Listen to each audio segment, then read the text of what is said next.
Coast to Coast. When Toonami was Dragon Ball Z, Gundam, and Robotech, yes. Yeah. And Sailor Moon. I remember when the bumper for Adult Swim was always the same thing, and we're on the air, by the way. And it was the like the pool, the lifeguard blew the whistle, and they were like, "Oh, all kids out! It's time for Adult Swim." Yeah, it's like I remember like seeing that when I was like a little like I was like staying up late to watch. Yeah, it's like I was trying to like stay up late to watch some anime, so it's like I remember seeing that stuff. Yeah. Like, okay. Shao Kana watched anime? No way. I know, right? I remember just being excited that the anime was finally done, especially when I was way younger. But yeah, dude, that era of Adult Swim I'll always have fond memories of. I always catch shit from it from the weebs, but like the only one of those animes on Adult Swim I ever liked was Inuyasha. Well, that's a good show. My girlfriend's like, that show sucks. And I'm like, yeah, but you're a fucking weeb. The only time I ever watched that threw the whole girlfriend away.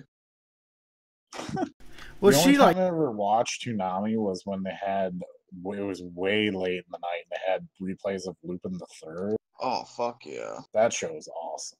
They had, I think they had a couple of shows I watched. I would have to look, because it's been so fucking long since I've even watched TV. Yeah. I always loved like when Adult Swim had like a Ghost in the Shell standalone complex.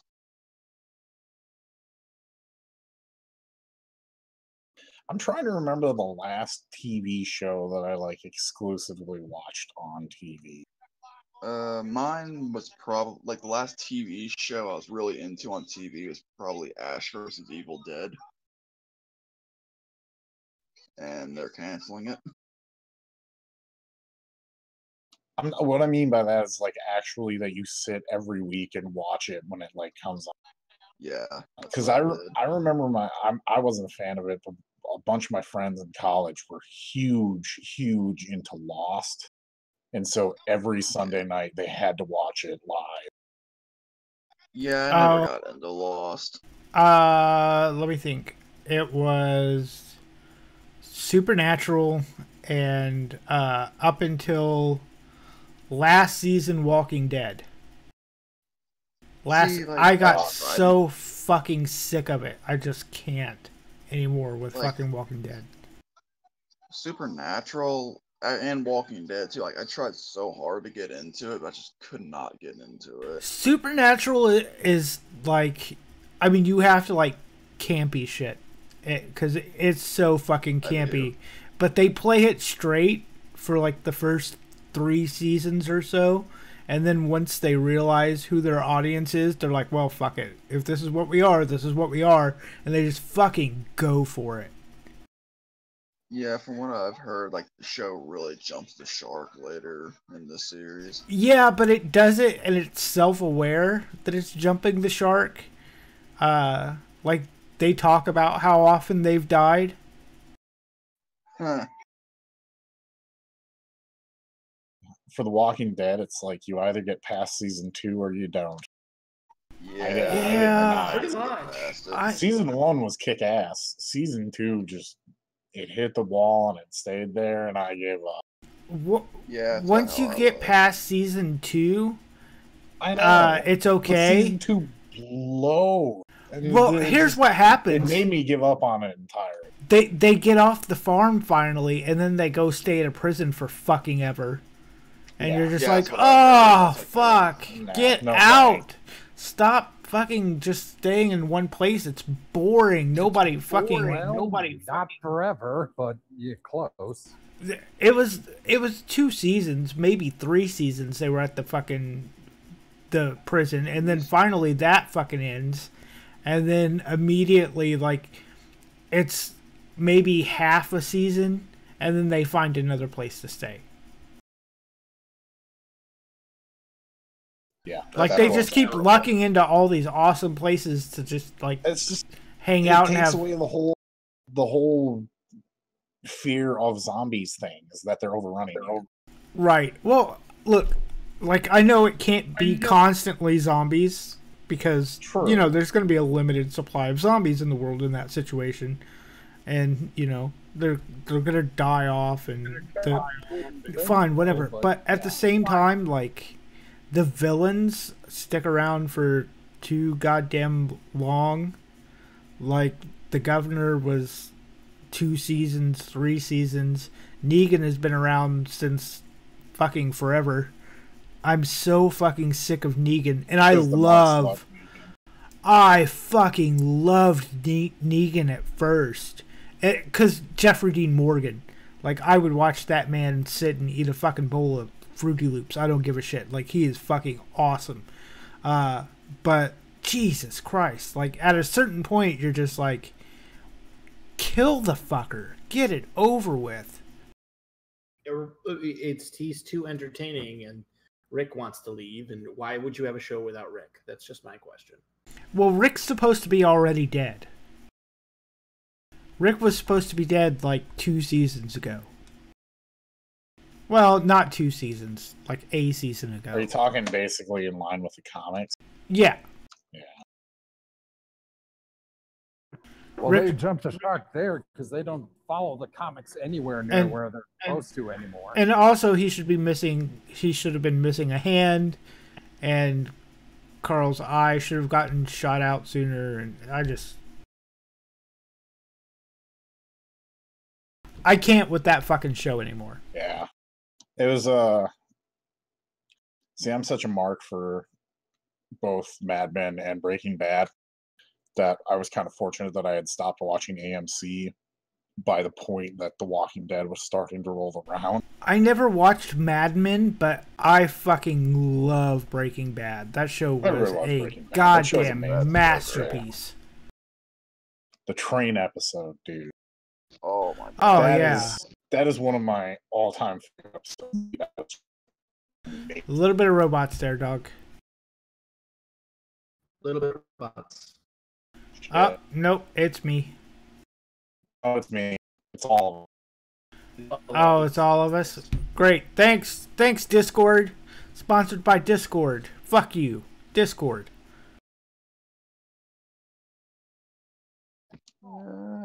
We've got a server with 5 fucking people in it, and it's lagging. Yeah, Mad Men is one of those shows that I don't think most other people would like.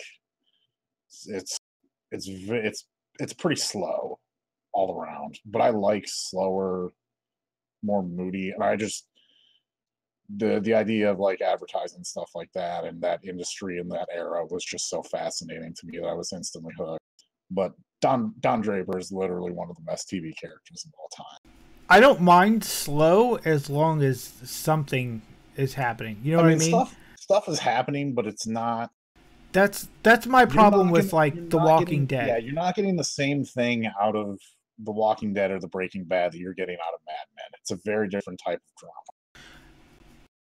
It's a drama where like 5 words that are said in a meaning are going to mean, you know, that's something that's going to be a theme that comes up for like 2 straight episodes or even the whole season. And there's, you know, people aren't shooting each other. I don't remember too many drug deals, but yeah, I thought that show was amazing. But yeah, other than that, there's like just nothing. That was the last one that I really watched on TV. Yeah, there's like not a lot of TV shows. I just can't get into them. And yet again, I've always been more of a movie person than a show person. But man, there's nothing good on right now. There's like a couple of things that I'm looking forward to, like coming out, and I'll probably watch them on Hulu. The new season of American Horror Story is combining the Murder House and a different season. All it is all it is with that is just it's wrapping up all the seasons, and I think they're going to stop making the show. That's what it looks like. Well, I don't blame them because the hotel and the Roanoke were kind of bad.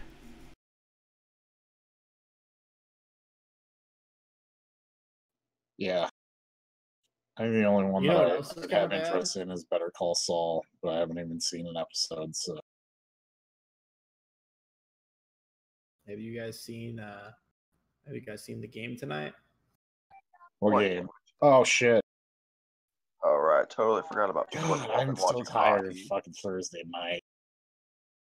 Yeah, Yeah, on top of well- that, it fucks with the hockey schedule too, because Wild always play Thursdays, and I'm pretty sure the Ducks are in kind of the same schedule. No, we played last night.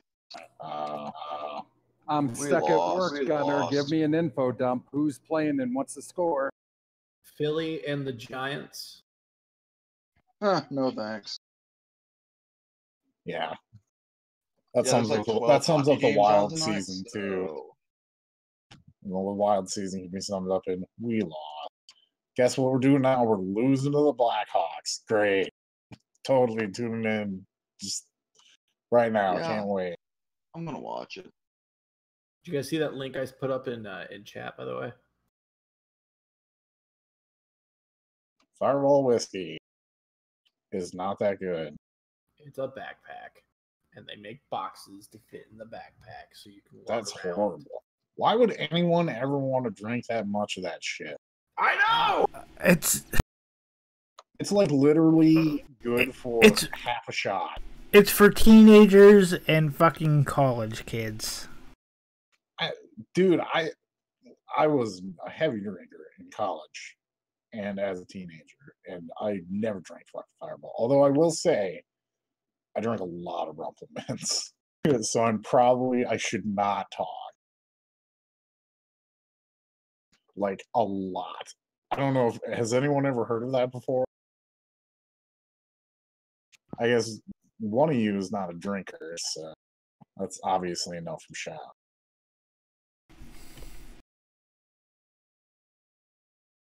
It's basically just really, really hard mint liquor. It's gross.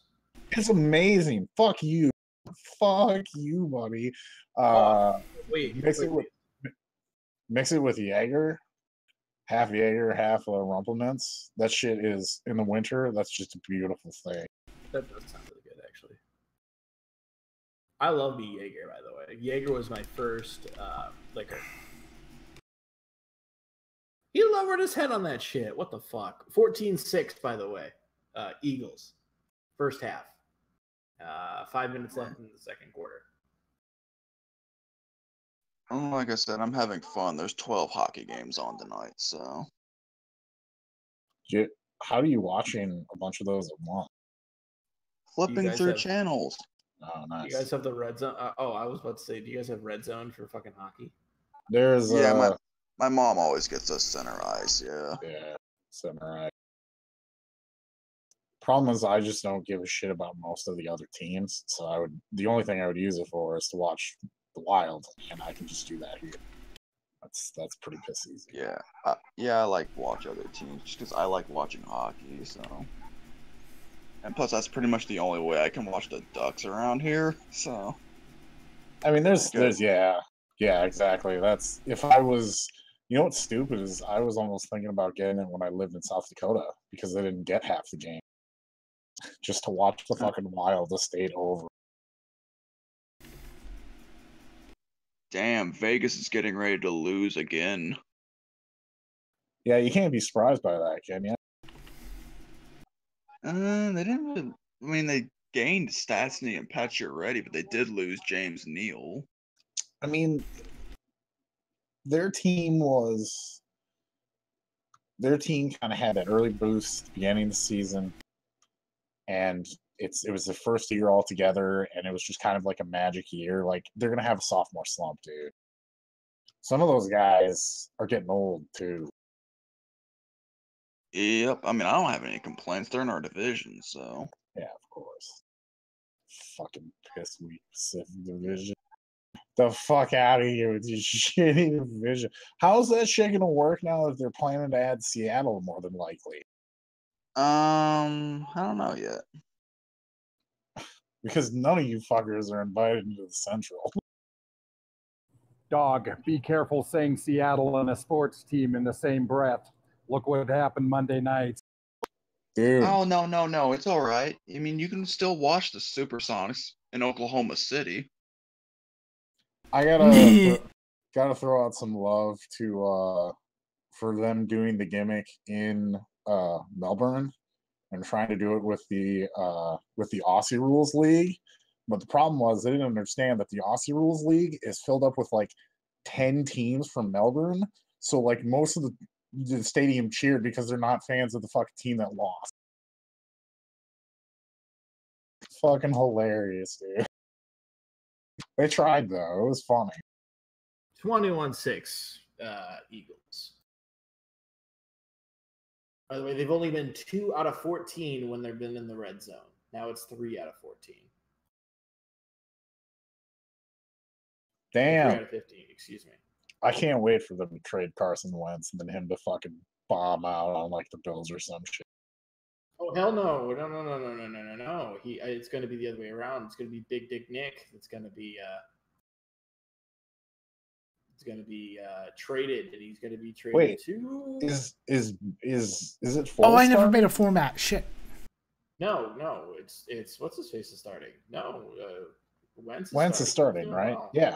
Is he? Yeah, he's doing fine. Okay. I saw someone on Twitter complaining about that Velveteen Dream shirt the other day, and it's like, if you've seen some of the shit they've crapped out, that's not half bad.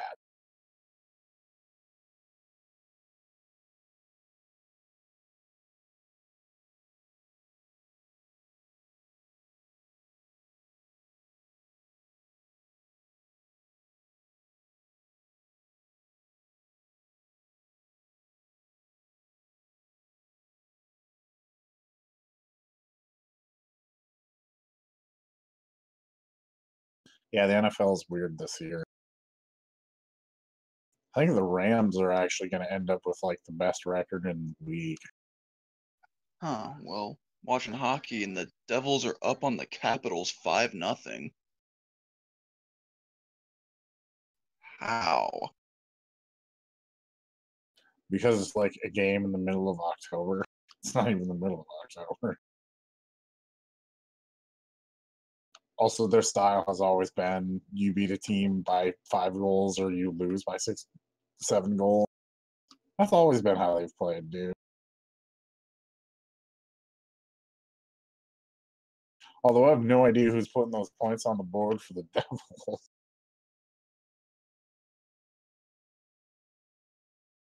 It took the Coyotes like 3 games to score a goal, and of course they did it against the Ducks. And beat us in a fucking shootout. Like, I'm happy we're 3-0-1 right now, but we do not fucking deserve to be 3-0-1. Like, we've been playing like shit.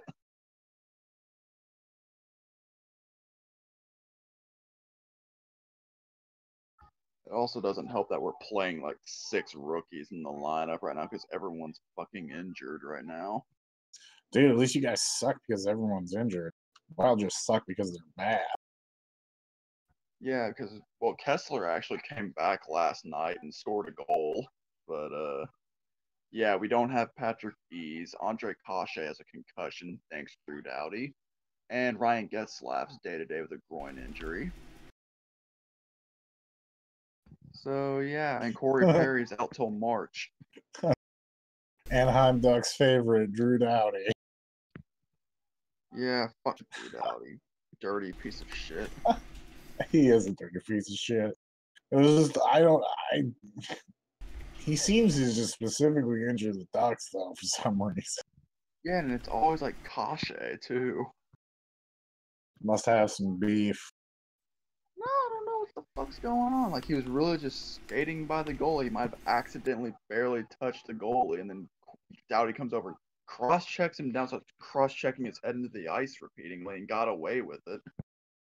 Because, you know, it's the Kings. They get away with everything.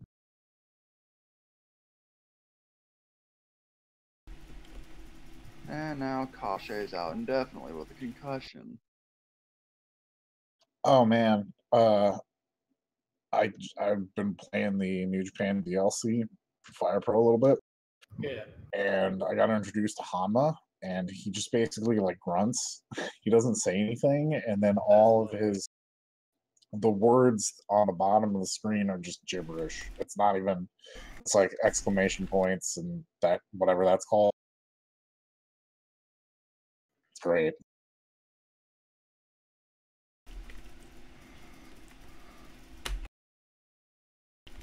Oh, I flipped back to the Devils game. It's now 6-0.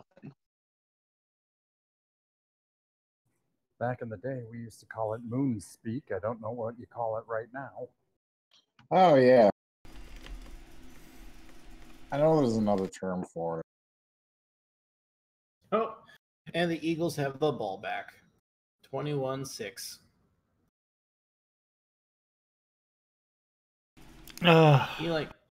Eli Manning should fucking retire. Yeah, probably. No way, dude. He's got a good, like, 2 years on some shitty team left in it. Oh, Let's yeah, go with the right. Cardinals. Yeah, I was about to say that. This sounds like a Cardinals thing. Or he can go to the Jets.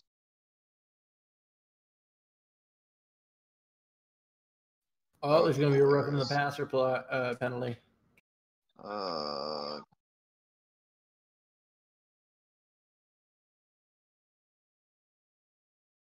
still feel bad. It's like a couple of weeks ago where dude tore his ACL because he was trying to not get flags for sacking the quarterback. He tears his fucking ACL because of it.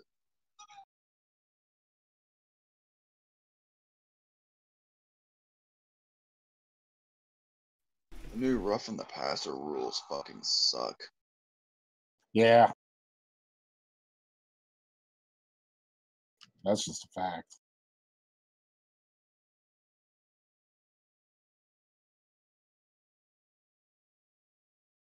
It was okay. It was an okay foul, I guess, but it looks, I don't know. It's just a stupid new rule.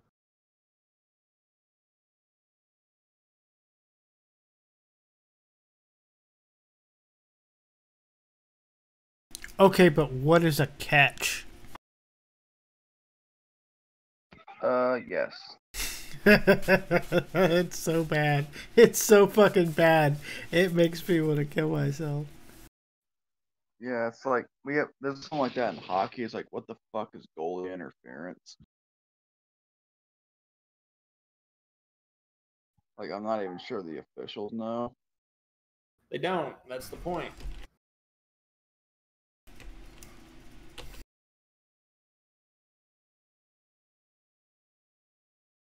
Also, I'm going through my things and listing a bunch of them on eBay, and it's like, man, I've got a bunch of shit. Way too much. Jesus Christ, Carson Wentz!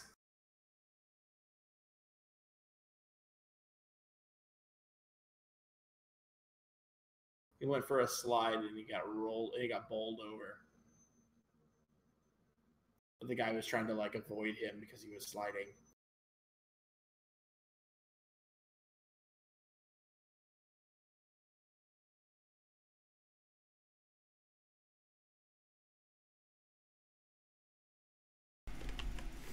You're gonna get one playoff for the 2-minute warning. Oh shit, the Giants are wearing their 90s throwbacks. Nice. Yeah. There's the first down. Early 90s throwback. Yep. The Giants are wearing their throwbacks. White with the Giants logo on the side. Yeah. Those are some good unis. Oh. Back when I was a fan of the Giants. Yep.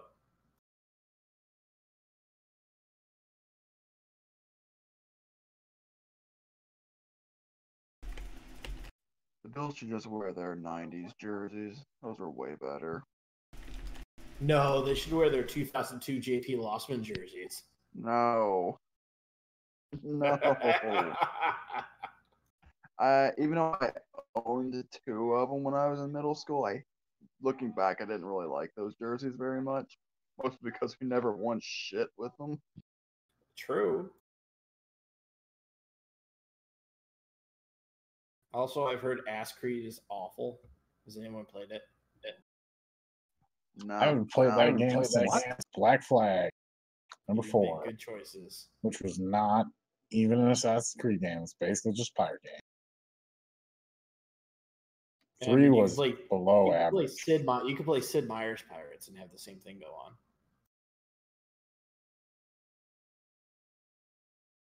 Yeah, ship combat was fun as fuck though. I wish that was the entire game still. That was the best part of 3 and the best part of 4.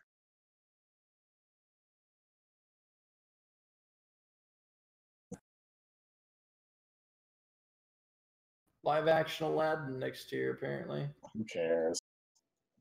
There's live action Mulan, and they're gonna make a live action fucking Lilo and Stitch.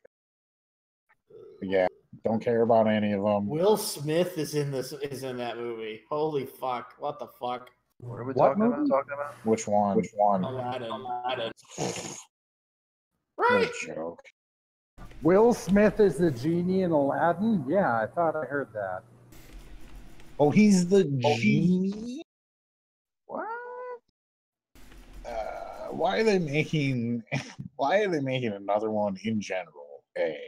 B. Why is it live action? Because Disney is making a whole bunch of live action shit for their old catalog for some goddamn reason, and they want to just destroy it, I guess. I mean, they just said right now, and excuse me as I go on a rant, that Lilo and Stitch will be getting a live action adaptation. Can you believe that shit? No, Jester, you are too old to give a shit about Lilo and Stitch. I know this because I am too old to give a shit about Lilo and Stitch, and you're older than I am. No way, dude. Lilo and Stitch was great. That was a great movie. You have every reason to care about that. That's absolutely insane to me. Well, half the reason they're going to do a lot of this shit now is because they're trying to do their own streaming service, too. They're out of fucking ideas. They have nothing left to do. They're completely devoid of new material. Like literally all of Hollywood at this point. Yeah, Hollywood's kind of Like some of the shit that they're trying to remake. Like, are you kidding me? Yeah, I just saw they're trying to remake a Pet Sematary. No. They have remade it. It's coming out next year. Gross. Oh, god damn it. That's just sad. Because it's never going to be as good as the original. It's not going to be as cheesy as the original either. Yes, prequel memes is the best. Only Sith deals in absolutes. It's a terrible joke, but it's funny. It's amazing. You know, all this dog shit movies they've remade, they haven't remade Mighty Ducks. Oh, well, you just fucking jinxed it. You did. You probably did. Bastard. It was going to happen anyway, let's be honest. They could have Emilio Estevez come in as like the fucking janitor or whatever. He's got like a beard and shit. No, he'll be Mr. Ducksworth. Oh my god. Quack, quack, so quack, now that quack, I'm quack. off, go ahead, man. Oh no, I was just quoting the movie. Quack, quack, Mr. Ducksworth. Well, now that I'm off the floor real quick, 2 things. Ghost in the Shell, Motoko Kusanagi, and I'll leave it at that. And second of all, you know that freaking Supernatural jumped the shark when the boys were saying, yeah, they're making Yao stories of us online. So, you mean Yowie? Yeah, he's talking about Yowie. And that wasn't a sign of them jumping the shark. That was them winking and nodding at their fan base. A lot of which is on Tumblr, and a lot of which writes incest fan fiction about them. Yeah, their fan base is kind of... It's fucked up. A lot of these people are fucked up. I suppose. You know, one of the best things that Disney's done in like the past 5 years is one of the few remakes that's been any good to me was the remake of the DuckTales game. That was great. Yep. Yep. It was basically the same exact game with completely updated visuals, and all of the levels were basically like their own little DuckTales episode. And it was fucking brilliant. I haven't played the Castle of Illusion or whatever it's called, the Mickey Mouse one. Kind of wonder if that's any good. Oh, fuck yeah. Greta Van Fleet is coming here in 6 months, but still, they're coming here. I'm excited. Oh, that's cool. We've got most of a format here, and we're an hour past when we're supposed to start. I suppose we could start. Is Omega here? Yeah, dude, he's been filling out the... What'd you call him? Yeah, I'm working on it. Did you just call him Megger? Call him Omega. Jesus Christ. Get your fucking ears checked. I'm almost done. You just guys go ahead and I'll jump in when I'm off work. You just guys go ahead. I want to learn how you work. Let's just fucking... It's like cables getting crossed.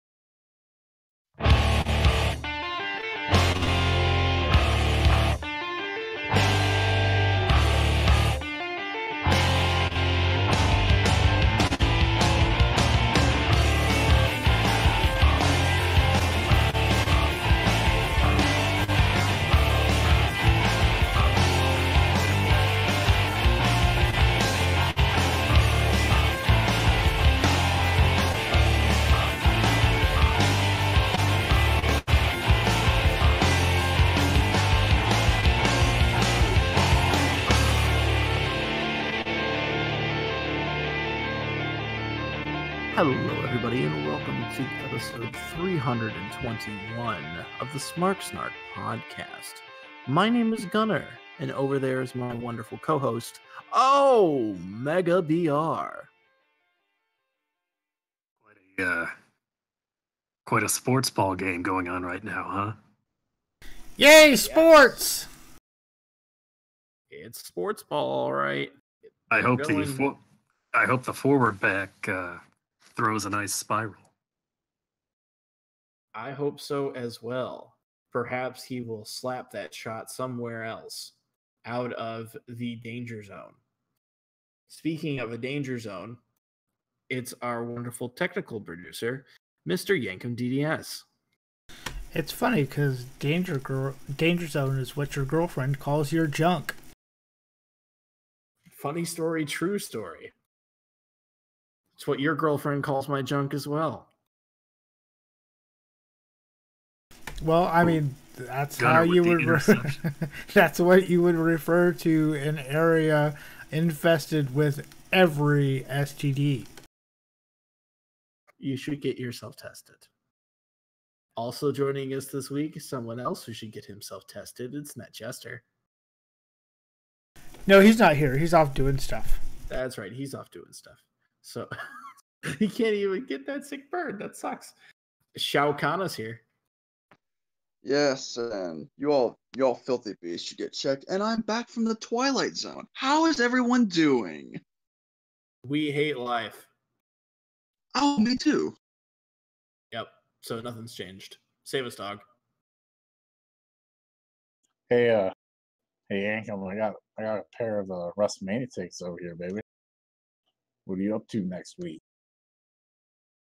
You can do a few things, take these off my hands, you know what I'm saying? Yeah.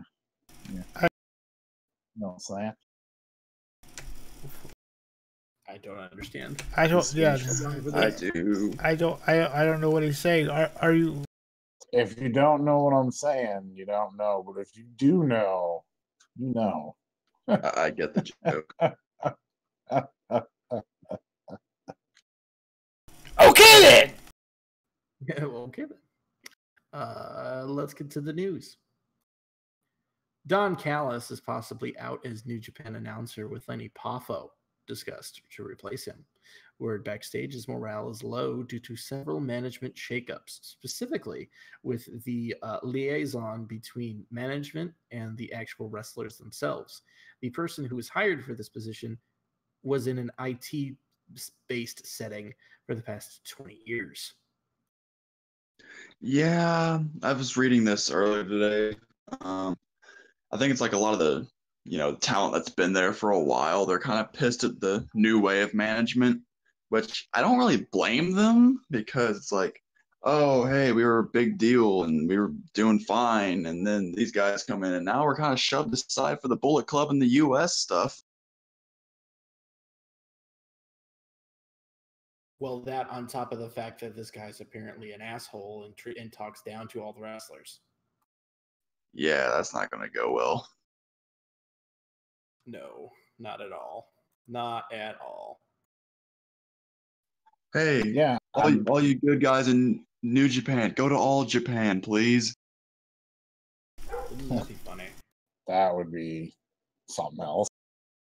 I don't think it's actually a bad thing that they slow down in the U.S. a little bit. They kind of overplayed their hand by running 3 shows this year.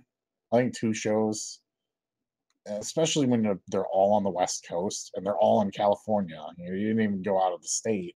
If you run 2 shows a year, next year they run, NYC with Ring of Honor during April, and then like September or some shit, run another one in California. But they were already overplaying their hand in the U.S. They need to take it slow. Need to be more gradual. I think that's the main thing, is that they were all in California. You go to, granted, we just had All In and all that stuff, but you go to Chicago, you could go to Philadelphia, you could go to Florida, you could go to New Orleans. You can go to a lot of places and have it work, but they really want to focus on the West Coast. Well, even on the West Coast, I mean, you could go to Seattle, Portland, you could go to a lot of places, yeah. Why not Vegas? Vegas. Vegas would be the place I would go. Ring of Honor already has a pretty good deal with the Orleans Arena. Seems like a good spot. I'm sure they'll piggyback off of Ring of Honor and whatnot and have that happen still. But at the same time, they really, if they have somebody who's as bad as Johnny Ace, why don't they just buy Ring of Honor and make that New Japan America? I would. You know what? To be perfectly honest with you, I wouldn't be terribly surprised if that happened. I'm sure that for the right price, Sinclair would like to do that, and then buy the rights just right out and just have their wrestling still on their programming, but it just someone else own quality wrestling. Yeah, pretty much. Yeah, I wouldn't be terribly surprised if that happens. It's not impossible. Although, since as far as I know, Sinclair is doing just fine financially, so it's not like they have any impetus to. But they as still long as they make money off. As long as they make money off of it, I could see it happening. Basically, yeah, it's definitely not out of line to think that. I'd like to see it too. I mean, it's just in general, either the strategy needs to drastically change or you need to cut down the number of shows. There's no in between. Correct. Speaking of no in between, David Arquette is filming Ready to Rumble 2, a documentary surrounding his return to wrestling, putting a ring in his backyard and losing 50 pounds to get in shape. How old is David Arquette? I can Google that real fast. Late 40s, I would assume. He's getting up there, yeah. 47 years old. Yeah. He's in damn good shape. Yeah, he's younger than Minoru Suzuki. That is true. I think he's younger than Big Dave. I think, and he's younger than a lot of guys. More guys than you would think. So basically, we're gonna see The Wrestler again. Remember that movie from like a little bit ago. Oh boy. Mickey Rourke. Yep. Didn't it have that one chick get naked too? Marissa Tomei. Yeah, there it is. All right. Tells you how much I remember about that fucking movie. Speaking of things, WWE filed a trademark for World Class Championship Wrestling. Good for them. Why? Because they didn't own it before. How did they not own it before? Because yes. They are getting really aggressive with a lot of these old copyrights that they might not necessarily use, but they want to have because they don't want MLW, anybody else. Well, yeah, MLW actually trademarked War Games, and WWE tried to get it from them, and they wouldn't do it. Go figure. Sweet. Yeah, they're not going to use any of that stuff, but they don't want anybody else to have it, because then those people make money, and that's not okay.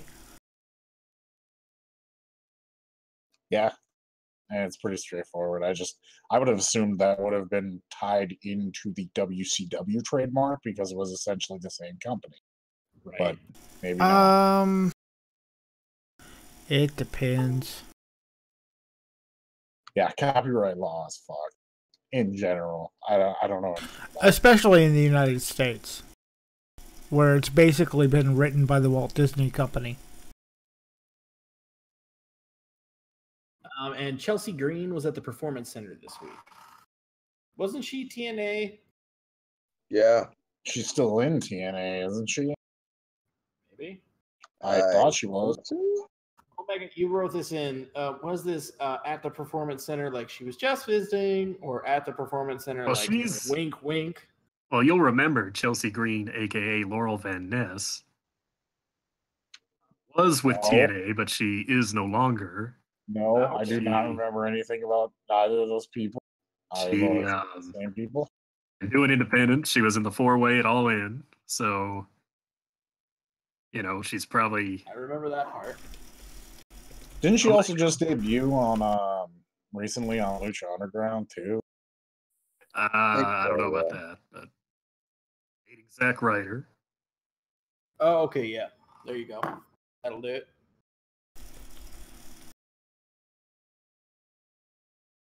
Okay, cool. All right, so I guess that's it for the news. That New Japan thing is definitely something we got to watch out for, though, because man, oh man, do I not want to see that company fall down at all. Sounds like a hiccup, though, rather than an actual problem that's going to. It's time for the rise of all Japan. Or something. Speaking of things that are rising, let's go to where the sun rises first, and let's go to the 15-minute time limit as we talk about WWE Super Showdown.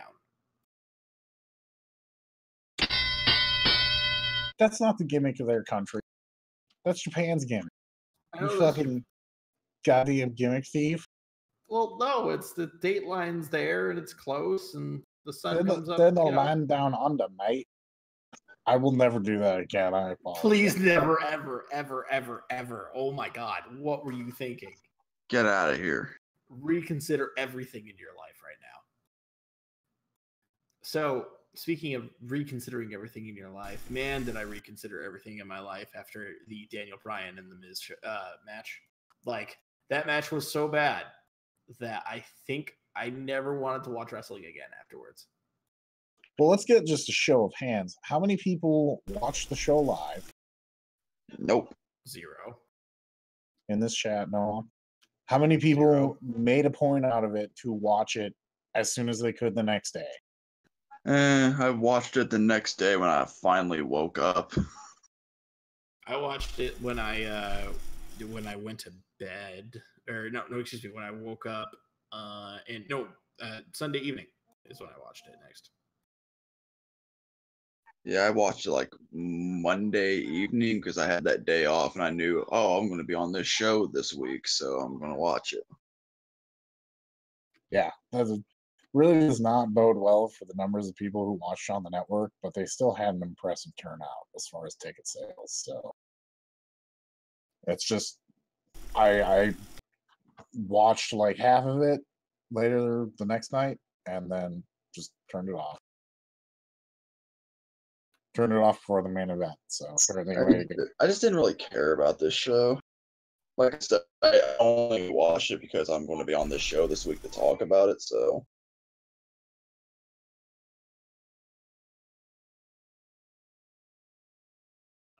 I went to Raw on Monday night. How was that? Actually, pretty good. If I can make a confession, it's the first full episode of Raw I've watched in months. Nothing wrong with that. You know, it actually a lot. Granted, it was in Chicago, but a lot happened. A lot of people were there who weren't normally there. Had some heel turns. Had some legends, some Hall of Famers. I never, granted, it's always different live, but I never once felt bored. I thought everything kind of flowed into everything else. There were a couple matches where, like, you could tell. I mean, they always go for a chin lock during the commercial break. Lashley and Owens. I think Balor and Bayley versus Fox and Mahal, they did it too. But overall, it was pretty good. A lot of kids there. Say what you will about the Bella twins, the women love them. Lots of women dressed as Bellas. It's like if a Cena pop didn't have the kids in it and it was just the women, that's the reaction the Bellas get. Also, that DX stuff was on sale. I can say a lot of things about that, but I won't. DX that shirt and the glow sticks were on sale right after the segment. Shit, not before the segment. But. We didn't see this in the news segment, but Kevin Owens is going to be out for a while. Yeah, Kevin Owens is going to be out for 4 to 8 months. I was going to talk about that. Yep. Well, when it's not the news, it's in the happy trails. See, I don't have the format up. That's your fault. You goof. Pull the format up. Anyway. So let's get started with the. Do we have to? Yep. Yeah, defeated Cesaro and Sheamus. What? I was gonna say, other than what I saw recapped on Raw, I pretty much skipped Super Showdown, and it sounds like I made a good decision. Like, this match is good, but, like, I don't know why the bar didn't go over. Because I don't know why I have to watch this match again. The problem is the match was good, but it was just, we've seen this match a whole number of different times. It didn't really do anything. It was a good match. It didn't do anything too spectacular, though, that stood out from any of their other matches. It was a pretty good little house show match. And that's all the theme. Was a glorified house show.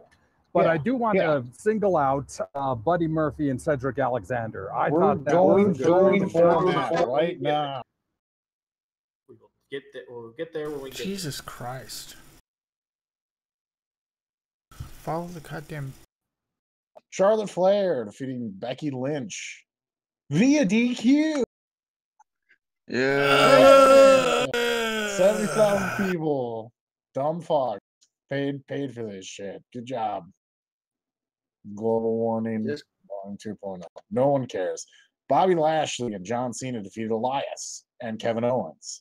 This started with Elias and Kevin Owens in the ring singing some songs to the crowd. Which was fantastic. Always great. Also, if you missed it on the pre-show, Elias tried to do the bit with the Seattle sports bit with Australian rules football, because one of the teams in Melbourne had choked away the finals and lost. The problem is, with Aussie rules football, it's basically like 10 teams from Melbourne. So most of the crowd just cheered because they hate the team that lost. So nice try, but probably learn just a little bit about sport before you try that. I am a little bit disappointed that Owens and I want to say Samson, but I know that's not his name anymore. Elias. Thank you. I am a little disappointed that Owens and Elias didn't sing "Tie Me Kangaroo Down," sport. Uh-huh. What is even this song? Okay, full stop. What? I have never heard of this in my entire life. Has anyone ever? Please. No. That's why I said, uh-huh. Yet again, that's what I usually say in that gesture when he says something like this. Okay, you guys do realize that one of Vince McMahon's absolutely foolproof ways of making money is popular trend. So when freaking when what's his name came out with his movie, Paul Hogan, which I can't remember the name of, Crocodile Dundee. Wrestler, yeah, Crocodile Dundee. We had an Australian wrestler by the name of Outback Jack, and that was his theme music, Tie Me Kangaroo Down Sport. I do not remember this. I do remember Kangaroo Jack. You know what? I really am not happy that you reminded me of that. Yeah, I'm kind of mad that you reminded me of its existence, but I'm almost impressed with your obscure as fuck wrestling reference.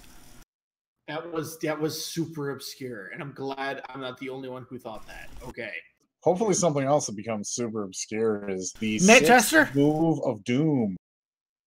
John Cena ending this match with the lightning fist is what he calls it. I think. I can't even remember what it's called, but it's basically the sixth move of doom. And it is just it's like a short jab punch. That's it. Okay. It's fine. It was the dumbest shit. I understand what he's trying to do, and he's trying to play to his new home and whatever. Superman jab. Yeah, it was the corniest looking, and the crowd had no idea what the fuck was going on. This was not the time to debut it. If it was like a Raw or something, would have been the time. But the crowd had no fucking idea. Then all of a sudden the match ended, and John with hair looks weird. It does. It really does. It always has, and it always will. Speaking of weird things, hey Shao Kahn, how do you feel about this next match? I saw it coming. But please inform the rest of the world what this match is, what happened. The Iconics beat Naomi and Asuka, and Naomi got pinned. I mean, that's what I was expecting. It's funny because you build up this whole week of Asuka just fucking murdering the Iconics, and then they lose. But at least Asuka didn't get pinned.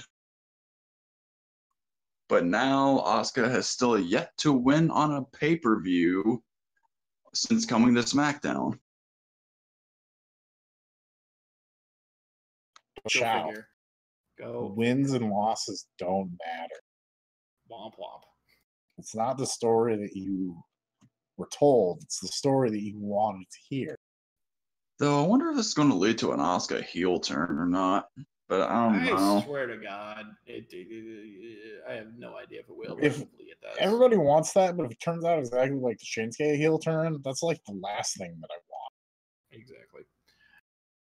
AJ Styles defeated Samoa Joe by submission in my favorite match in WWE by them. This was probably one of the only. I mean, this is one of only two matches that are worth watching on this show, basically. This was a really good fight with some brutal spots mixed in. Probably their best match in the WWE. Good stuff.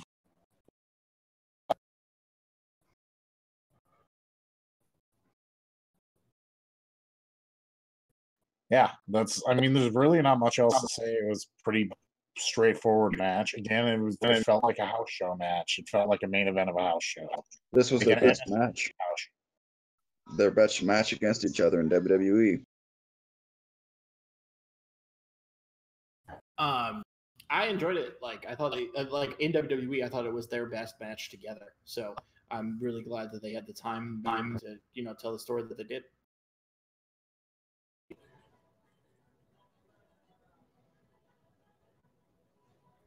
Yeah. Thank you. God damn it, Netchester. Ronda Rousey and the Bella Twins defeated the Riot Squad. Who cares? How about that heel turn on Raw? Oh boy! Oh boy! Yay!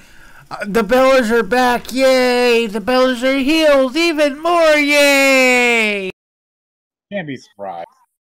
Now they're going to be friends with the Riot Squad because all heels are friends with heels. They did get booed pretty heavily after that. Everybody likes they're... Well, yeah, no one likes the Bellas. Well, no one likes the Bellas usually, so.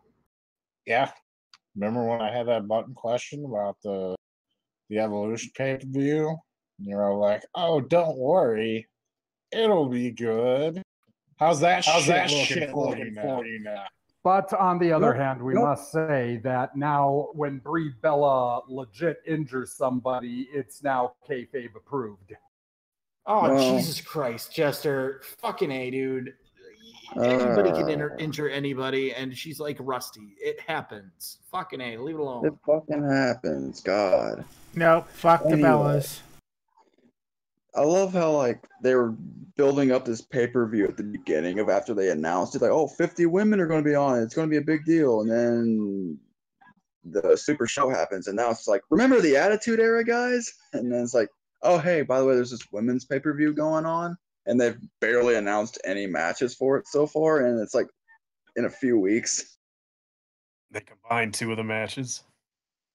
And like they don't have enough time already on this stupid thing.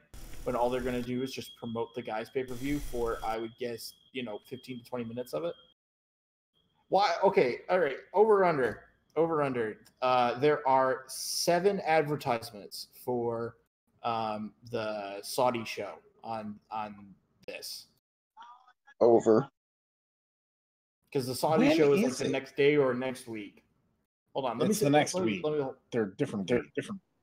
Yeah. I thought Evolution was first and then Crown Jewel. That's another issue. Oh, go ahead. I thought Evolution was Sunday and then Crown Jewel was that next Saturday. I think so. Crown Jewel is the second, whatchamacallit. The other one is the 28th. So yeah, over under 7 ads. Over. Well, they're going to 7 commercial breaks. So usually for stuff like that, though, they only run 1 or 2. So I'm going to go under. I mean, it'll be under, but will be mentioned throughout the show. Yeah, they'll probably do a match rundown by the announcers at one point. And hopefully they'll have some matches by that time. Well, now that you just sat through fucking one of the Bella Twins versus Ronda Rousey, we've already pissed her career down the drain. Here's the actual show that's going on. You know they're going to do that. You know they're going to. Buddy Murphy defeated Cedric Alexander to win the Cruiserweight title in his home country. Yes, and I know you guys love the AJ Joe match, and that was a damn good match.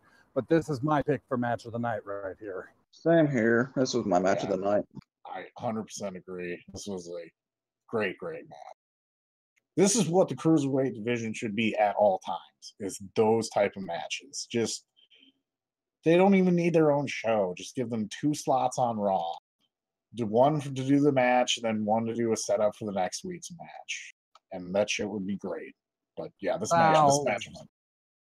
I'd give them a little bit more than that if 205 Live had to shut down, which I hope to God it doesn't, but it looks like that's where they might be headed.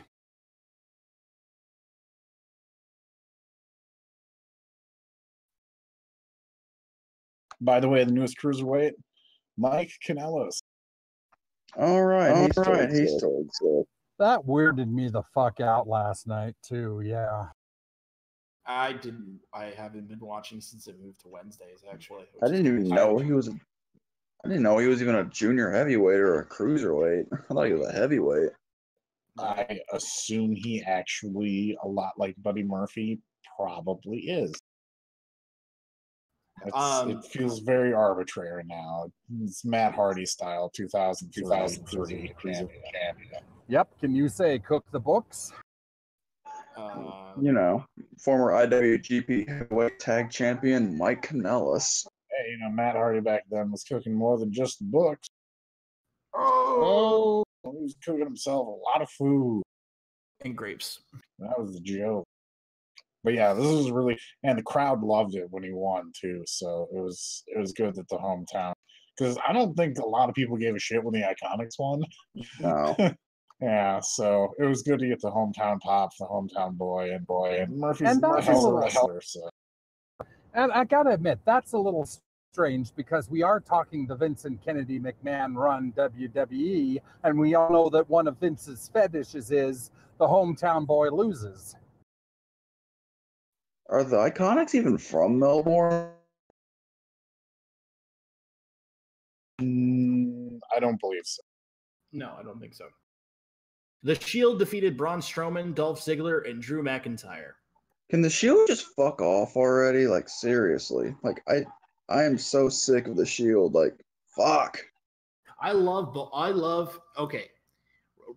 Roman Reigns aside, Seth and Dean by themselves are fantastic and good people, and I wish them nothing but the best. But you put all three of them together, like right now, it's just too many times that the Shield has, come together and reunited and been the Shield for X amount of time. Yeah, it's like And they're gone all of a sudden, yeah. like Seth and Dean like don't need the Shield. Like they're way better by themselves. Oh, and reminder, Seth Rollins is Intercontinental Champion, by the way, in case you forgot. But yeah, like Seth and Dean are way better single stars than being in a trio where it feels like Roman needs the Shield.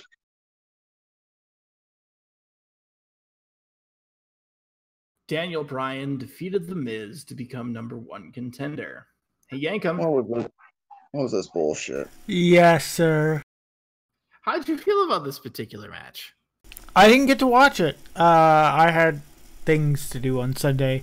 But I'm stoked, sort of, but also surprised, because I thought for sure The Miz was going to pull some bullshit. God damn it, Nat Jester. What? You can hardly hear me. I'm echoing. I hear myself through you. Isn't that the way? That's Anyway. so beautiful. That's so beautiful. Yep. Anyway, sorry, but let me just jump in here for 2 seconds, Fearless Leader. Sorry.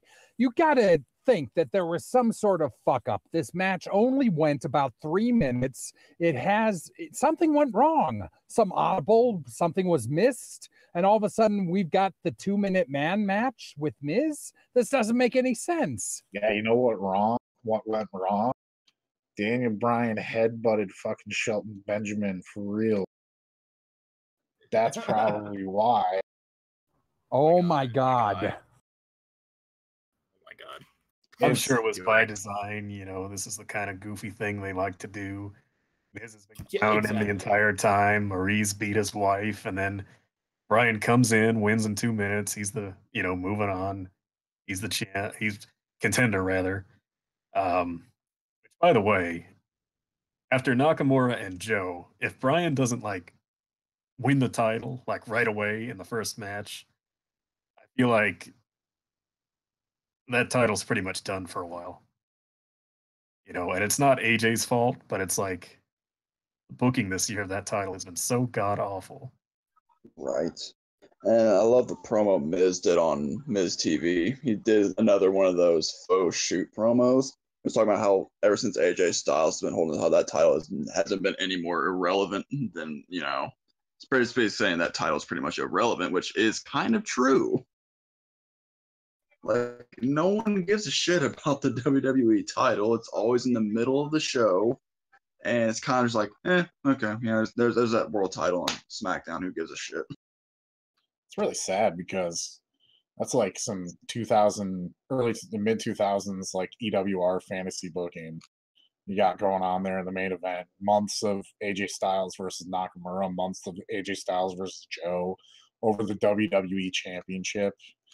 They could have done just very generic stuff and it would have been so much better, but because they tried to do a story and have characters and all this shit, it just was stupid. Let the wrestling tell the story. Wendy.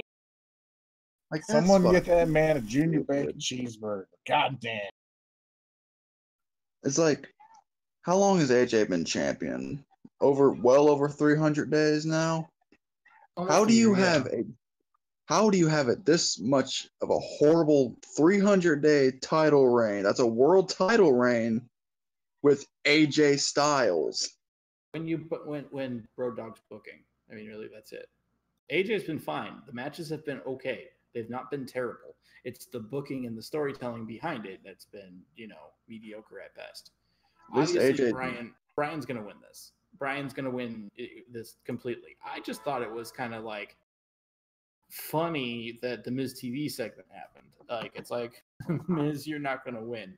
When really it's going to end up in a triple threat match, and Miz is going to pin Brian for the title at Royal Rumble. Okay. And then, and then the Brian tweet becomes all of a sudden relevant.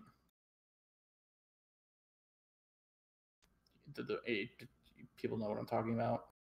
Yes, maybe. No. So Brian tweeted right when he was coming back. Do you think that the WWE has the, foresight and patience to actually book that match? As in Miz and Brian all the way to Mania? Yeah, well, they definitely didn't have the patience. No. But they that would be funny if they did. It would be real funny if they did. I would laugh. I would laugh a lot. Speaking of laughing a lot, laughing until you cry, Triple H defeated The Undertaker and murdered my childhood. This match was so bad that I almost swore off wrestling. Just straight up. I was like, why are you doing this? Please, someone else justify my feelings here, because I feel like I'm the only one. We're talking about the main event, right? I didn't watch it. Because everyone... Don't. I'm not going to. Because like the majority of the people who were in North America, they did not stay up until 5 in the fucking morning. Probably some people on the East Coast got up early or something. But I just had to hop on Twitter and see what the hottest memes were, and it was just an endless barrage of people bitching about this match and bald Shawn Michaels, which I have no issue with, but I can understand how other people it would hurt them. But yeah. The thing that kind of got me was at Raw, when they do the DX reunion, they tear the shirts off. It's DX. They're doing the X's. Everybody cheered because, hey, it's DX. It's a moment where Michaels confirms he's going to wrestle again. Everybody yelled, suck it. Of course that's going to happen. And then throughout the night, I think 3 different times, they replay the moment. And they probably did on TV too. And while it was being replayed, everybody was just kind of like, yeah, cool. It happened. And the other thing about it too was that promo Triple H cut on Monday was so generic and bad. It was like somebody trying to write a really philosophical promo and got lost in his own shit. Yeah, like forgetting. Like, it was like a first draft, basically. And, it was like he said something like they climbed to the top of the mountain and then the avalanche hit them. I thought, right? Who wanted to see this match? Who? And it's just they do, obviously. Considering recent events, I bet a Saudi prince did. It's like... That's the meme. I mean, literally, it's because the Saudi prince does. They throw enough money in it, and it will happen. And you can't Michaels is such a good Christian. It took a Muslim to bring him back. And a lot of fucking money. It just pisses me off. It's just like Shawn had like the perfect ending to a career. Like his match with Taker, he's done. He swore off, I'm not wrestling again. It was the perfect fucking ending. Brother, you just gotta take it like. No, you just gotta take it like it's either the prequels to Star Wars or the Crystal, the Crystal Skull for Indiana Jones. It just doesn't happen. What? It doesn't exist. It exists. It's out in the world. No, it doesn't. What are you talking about? what I was trying to get at earlier was before I cut this. You know, the promo, the verbiage of the promo was bad, but it was a serious promo. It was like, you know, the idea behind it, even though it wasn't very clear, was that Michael stayed retired out of respect for the Undertaker, but Undertaker disrespected him by beating him up after the match. So now all bets are off and he's coming back, right? Yep. So it's a serious thing, you know, and they're ready and they're pumped, and DX is back and they're gonna take it to the Brothers of Destruction. Then they air later in the show a goofy DX montage with all the goofy moments they've ever done, like they do every time they reunite, with the poop falling and the, you know, the rooster jokes and all that stuff. And it's like, not the good goofy moments from like 1997. They're like oh yeah, like 2007 everything goofy. Yeah. Yeah, from like 2005 on or whenever it was. All the cock jokes. All the cock jokes. Every So it's single like, one. yeah, so it's like, you know, is this going to be a serious deal, or are we going to get a bunch of goofy DX skits until We're gonna get a Crown bunch Jewel? of fucking dad humor. A bunch of bullshit. Right. No, I mean, Here's my question: when did DX break up that they had to reunite? Like, aren't they just still DX? I thought it was like an NWO thing. It's like a for life style. Well, when Michael's retired, I guess. I guess, but it's just like, Even though they were DX at Raw. what did people 25. think? I just don't understand the storytelling. Is like, did people think Page was going to turn on him again, like in 2002 or something? Like, I just don't even. It's all for fucking blood money. So Yeah, and it's for their own egos. I mean, you know, I'm sorry. What they've done in the past, all the good Triple H does with NXT and everything else. I mean, you know, it's like this all happens and then something big happens. Like, leave that to your legacy, dude. Like, all the NXT stuff, that's what you're gonna go on and be remembered for. Why do you need to come back? Oh, wait. You guys smell that? It's dirty, dirty Saudi Prince money. Yep. It's dirty, dirty assassinating a journalist money. like, that's one of many assassinations, by the way. But I'll tell you what, don't smell too bad when you can swim in a pool of it. Apparently. We need to move on. This is I know. Too much. Speaking of a pool, it's time for the ratings, and Shao Kahn is going to read the ratings. That is right. And this week in the ratings, Impact of the 190,000 down from the 222,000. Raw of the 2.374 million, and that was up from the 2.302 million. And then SmackDown with the 2.135 million, up from 2.095 million. And that was this week in the ratings. Dog with the birthdays. Happy birthday today. Happy birthday to the legend himself. Would have been his birthday. Dusty Rhodes, the American Dream. Not much more needs to be said. It's just a fucking legend, eternal. Also, happy birthday today to Kimo Mahi, Emilio Charles Jr., Caesar Curiel, Mr. Chin, Orville Washburn, and George McLeod.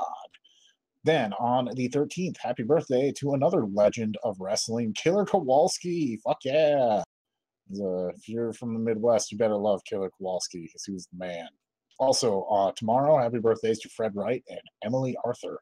Then on the 14th, happy birthdays to Tom Burton, Yvonne Duriel, Kay Bell, and Lawrence C. Grattenhaller. Thaller, something like that. And then on the 15th, happy birthdays to the one and only Al Green. Also to Carl Van Stroheim, to Lady Shaw Taloon, also to Kay Noble and Jean Pousset. Okay. Happy birthday is also on the 16th to The Renegade, also to Bob Brown, Steve Ranton, and Nagahari Imai. Then on the 17th, happy birthdays to Victor Manuel, Billy Hines, Cincinnati Red, Paul Anderson, Con Bruno, and Rudy Valentino.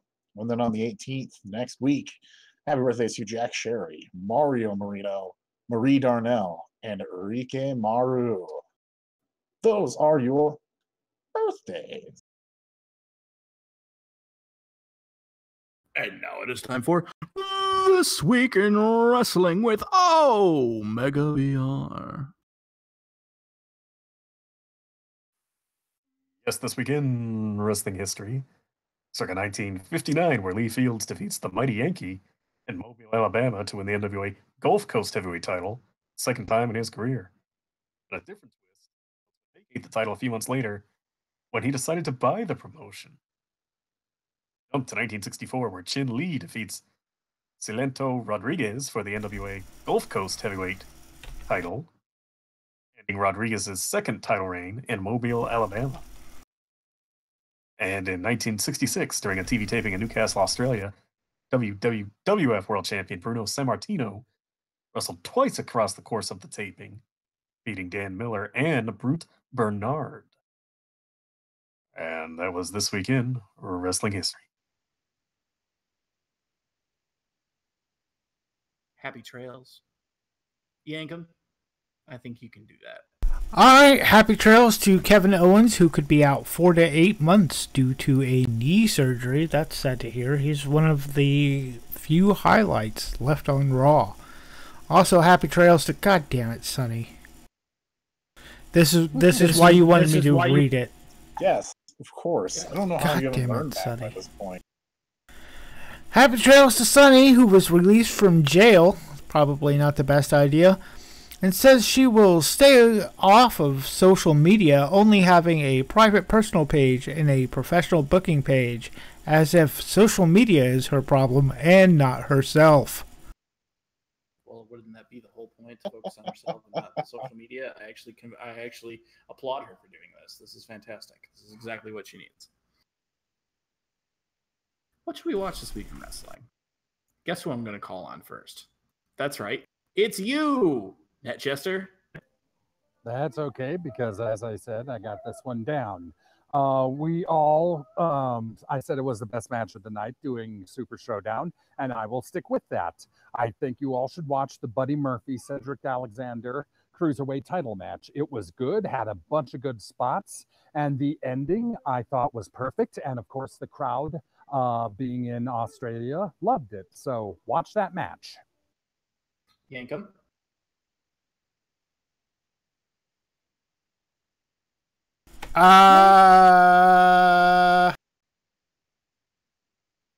Sunny versus Candice LeRae in a barefoot match. Say what now? When did that happen? Oh, wait, nope, that's a WWE 2K18. This is not your personal fantasy hour, Yankum. Jesus Christ, yeah. No, I was Googling. I Googled best Sunny match. I don't think, did she ever wrestle? I don't think she did. Maybe in like ECW? Here's a thing with her and Chris Candido. No, I guess not. Go watch her porno. That's what she does. Make her some money. With Sonny and Chris Candido. Oh, no, wait, that's cuck porn. Sorry. Oh, God damn it, the man. Here's one. Queen Charmel versus Tammy Sitch Paisley, as Charmel was known at the time, from Thunder in 2000. That's bound to be a great match. Save us, dog. What should we watch this week in wrestling? Speaking of great matches, this is going to be a little bit long-winded at this point. Of course, today would have been the birthday of the late, great, one and only, the American Dream, Dusty Rhodes. And he's a legend. He's one of the greatest of all time. He's helped mentor and really kind of build the careers of a lot of great talent, especially from NXT and stuff. But we seem to always heap a lot of praise on him and never talk about the bullshit that he booked. So I'm going to bring up one of the worst matches of all time, one of the dumbest concepts ever.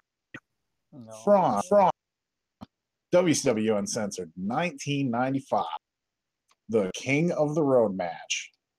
The Blacktop Bully, who was Axe from Demolition and the Repo Man, I think, whatever, versus Dustin Rhodes in a King of the Road match where they're literally on a moving semi out in somewhere in fucking rural Georgia in like hay bales, and they have to like climb from one end of the semi to ring a bell, and they both got fired because of that match.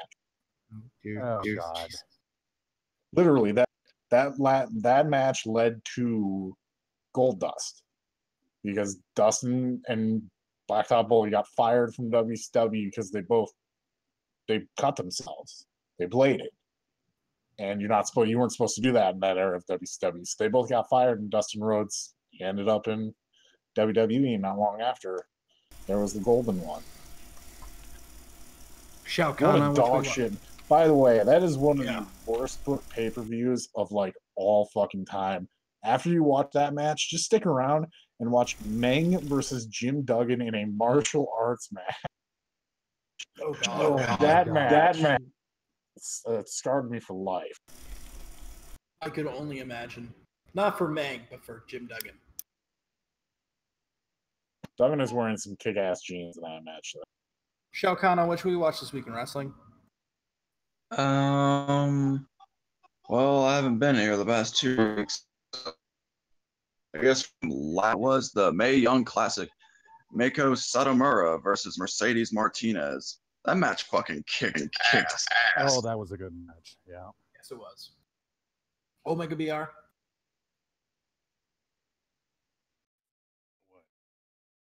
What should we watch this week in wrestling? A match I thought was pretty good live, even though it was really probably nothing special. I actually liked Bailey and Finn Balor versus Alicia Fox and Jinder Mahal. It's really kind of a mishmash of, what a perfect match of like people who have made it but not really. It's funny because it makes me cry. Been fucked. How are the mixed match challenge coming off of You mean has anybody seen the mixed match challenge? As in you were there watching it. Yeah, watching it live. Oh well, that wasn't mixed match challenge. That happens on SmackDown after SmackDown. Oh, this was just a match. This was a non-mixed match challenge match that they put on. Oh, weird. Yeah, basically they beat them in the mixed match challenge, and then they wanted a rematch on Raw, so they got. Okay. That was but anyway, I got to tell you, I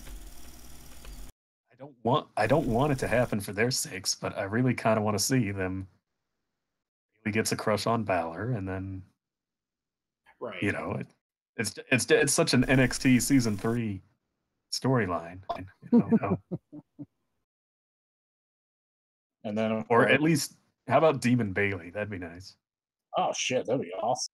With the streamers though, but they're like red and black and all the tube men come up and they have like these, sharp teeth and demonic faces and stuff. Yeah, that'd be awesome. I could see it happening too, and then them having like the cutest dating situation going on, or something like that, and then like have like weird segments where they like build Legos or something. The best part is how they end it, where Finn finally, it's just he didn't understand what was going on, but Bailey liked him, and then he revealed that his partner, of course, Jason Albert.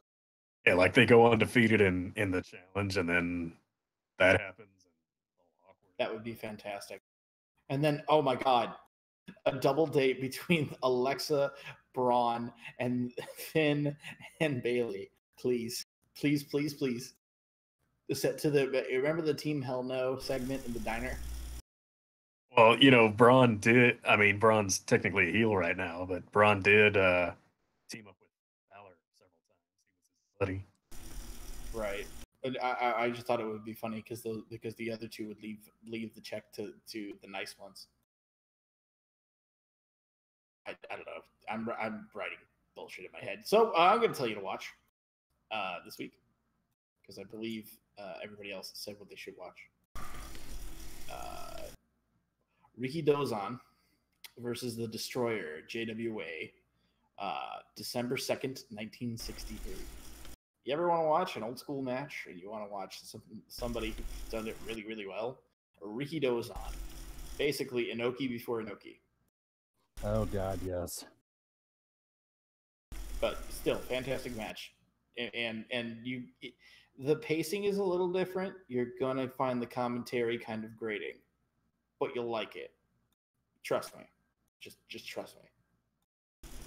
All right, so that's it for this week. Thank you very much for listening. This has been episode 321 of the Smark Snark podcast. You can follow us online on Facebook. Give us a like on Twitter. Give us a follow and at us at some point or another. You should also like, comment, and subscribe on this YouTube video because we would really appreciate that. And do all the other things that you're supposed to do with social media when you're sharing something that you like. Okay. Thank y'all for listening. We really appreciate it. Oh yeah, and you should also watch the Chamber of Horror match. It's Halloween. We're getting spooky. Oh, So we get Jesus. a real shitty, dusty match. Man was amazing talent and one of a kind charisma, but just keep the book far away.